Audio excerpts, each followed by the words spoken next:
یہیں فیصل آباد کی بات ہے، میں صبح نکلا سیر کر کے واپس آ رہا تھا،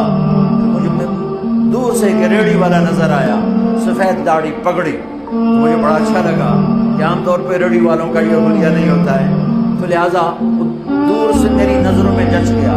جب میں قریب سے گزرا تو میں نے پھر اس کو ایسے دیکھا، تو میں نے دیکھا وہ رو رہا تھا، ایسے خاموش،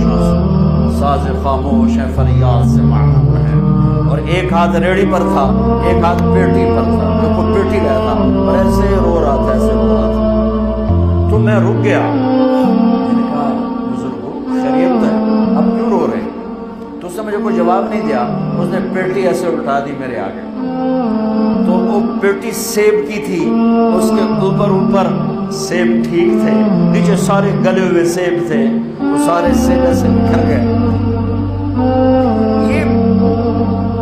پیٹی میں سیب بھرنے والا نہ تو وکیل ہے، نہ تو ڈاکٹر ہے، نہ تو خوانے بازار کا تاجر ہے، نہ وہ سیشن کورٹ کا جج ہے، نہ وہ کوئی ڈی سی او ہے، نہ وہ کوئی تحصیلدار ہے، مزدور ہے، غریب آدمی ہے۔ غریب کا ظلم بتا رہا ہوں، تو جب سیب بکھرے تو میں اس کو دیکھوں، سیبوں کو دیکھوں، مجھ سے کہنے لگا، اردو اسپیکنگ تھا، پنجابی نہیں تھا، اردو کہنے لگا،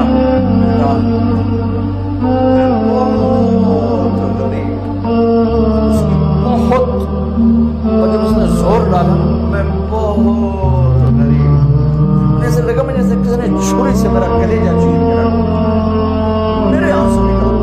میں اب رو رہا ہوں۔ اس واقعے کو 30 سال گزر چکے، بیٹا میں بہت غریب، صبح منڈی جاتا ہوں، ایک پیٹی لاتا ہوں، شام تک بک جاتی ہے، بچوں کے لیے تازہ آٹا لے کے جاتا ہوں، آج کسی نے میرے بچوں کی روٹی مجھ سے چھین، کسی نے میرے بچوں کی روٹی مجھ سے چھین، اسی سیب کی پیٹی کو اب اوپر تک لے جاؤ کہ لوگ جانوں سے کھیل رہے ہیں، اپنی عزت اقتدار چھوٹی عزتوں کے لیے عزتوں سے کھیل رہے ہیں، جانوں سے کھیل رہے ہیں، حقوق سے کھیل رہے ہیں۔